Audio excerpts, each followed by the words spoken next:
లక్షలాది మందికి మన తెలుగు మ్యాట్రిమోనీ ద్వారా వివాహాలు జరిగాయి. తెలుగు వారి నంబర్ 1 చాయిస్ తెలుగు మ్యాట్రిమోనీ. ఉచిత బస్సుల విషయంలో APSRTC chairman Konakalla Narayana comments hot topic అయ్యాయి. ఇప్పటికే తెలంగాణలో అద్దె బస్సులు ఆన్ కాల్ డ్రైవర్ల అంశం వివాదంగా మారడంతో వెనక్కి తీసుకున్నారు. ఇప్పుడు కొత్త బస్సుల హామీ పక్కన పెట్టి అద్దె బస్సులు వస్తాయనడం సిబ్బందిని సందిగ్ధంలోకి నెట్టింది.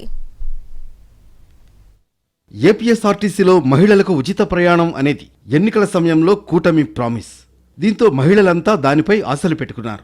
ఇటు సీఎం చంద్రబాబు జిల్లా వరకు మాత్రమే ఉచిత బస్సు అమలు అని ప్రకటించారు.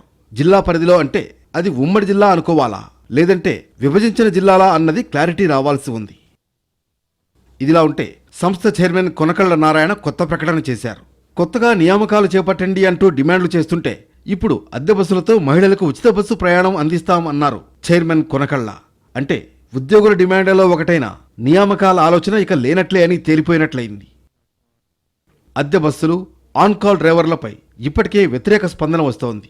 అసలే మహిళలకు ఉచిత బస్సు కసరత్తు చాలా ప్రయాసాల తర్వాత అమలు చేసేలా కనిపిస్తుంటే ఇప్పుడు అద్దె బస్సుల ప్రకటనపై ఎలాంటి రియాక్షన్స్ వస్తాయో అన్న డౌట్ కొడుతోంది. ఇప్పటికే ఉద్యోగుల నియామకాలు చేయాలంటూ ఒత్తిడి చేస్తున్నారు. కొనకళ్ళ నిర్ణయాన్ని పునః పరిశీలించాలని అంటున్నారు.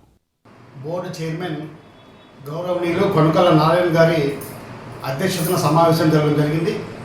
ఈ సమావేశంలో బోర్డు కొన్ని కీలక నిర్ణయాలు ఉద్యోగులకు అనుకూలంగా నిర్ణయం చేయడం జరిగింది. ఏపీఎస్ఆర్టీసీలో ఏదైతే ప్రభుత్వం ఆమోదించిన ఖాళీలు ఏదైతే ఉన్నాయో, శాంక్షన్ ఖాళీలు ఏదైతే ఉన్నాయో ఆ శాంక్షన్ ఖాళీలను యుద్ధ ప్రాతిపదికన రెగ్యులర్ ప్రాతిపదికన నియామకం చేసి సంస్థను రెగ్యులర్ ఉద్యోగులతో నడపాల్సిన అవసరం అయితే ఉంది అని కూడా సందర్భంగా విజ్ఞప్తి చేస్తున్నా. అదేవిధంగా అద్దె బస్సులు పెంచాలనే ఆలోచన ఏదైతే ఉందో దాన్ని కూడా దయచేసి ఉపసంహరించుకోవాల్సి కోరుతున్నాము. అదే మొత్తానికి సీఎం ప్రకటనపైనే క్లారిటీ లేక చర్చించుకుంటే ఇప్పుడు కొనకళ్ళ ప్రకటన ఉద్యోగుల్లో అలజడి రేపుతోంది.